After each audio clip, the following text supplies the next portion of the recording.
Peter Bukat is an author of that report and the Emergencies Director at Human Rights Watch. He joins us now via Skype from Geneva. Welcome to the program. Now, detail, if you would, how Human Rights Watch arrived at these findings. How did you work out the trajectory of the rockets?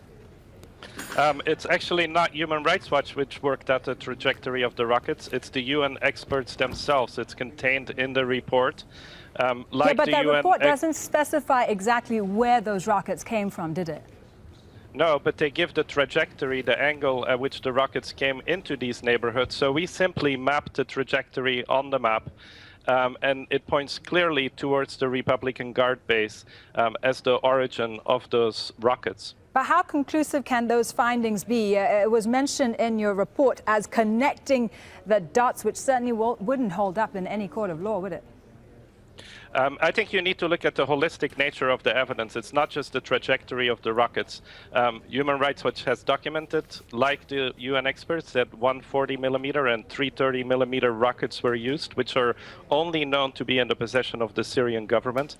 The amount of sarin gas is in the hundreds of kilograms, which was used in this attack. And all of the launching areas from which this attack could have come, according to the trajectories which were recorded by the UN experts themselves, point directly towards the Syrian government. I think now, at this stage, there is very little doubt by any credible observers familiar with the evidence that the Syrian government was responsible for this attack.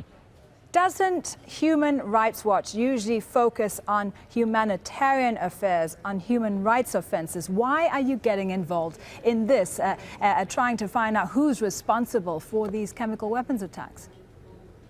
Excuse me, but Human Rights Watch has a mandate which includes the investigation of war crimes around the world. I myself have testified at the Yugoslav Tribunal and provided evidence at the International Criminal Court dealing with the Libya case. We have our own specialized arms division, so we certainly have the expertise and the mandate to carry out this kind of investigation. Now, what if the rebels are eventually shown to be behind some of these chemical weapons attacks, though? We have investigated various claims that the opposition forces were responsible for this attack, and they are not credible. Russia talks about the evidence that it has, but it has not revealed what the evidence is. Instead, they're relying on dubious sources of information. One of the sources cited by Lavrov just a few days ago is a Syrian nun who was nowhere near the site of this attack. Her monastery is 100 kilometers away, and her evidence is based on the analysis of videos. One of her claims is that too many children died in this attack for it to be credible. I think that's kind of evidence that can be dismissed in the face of the facts which were found on the ground.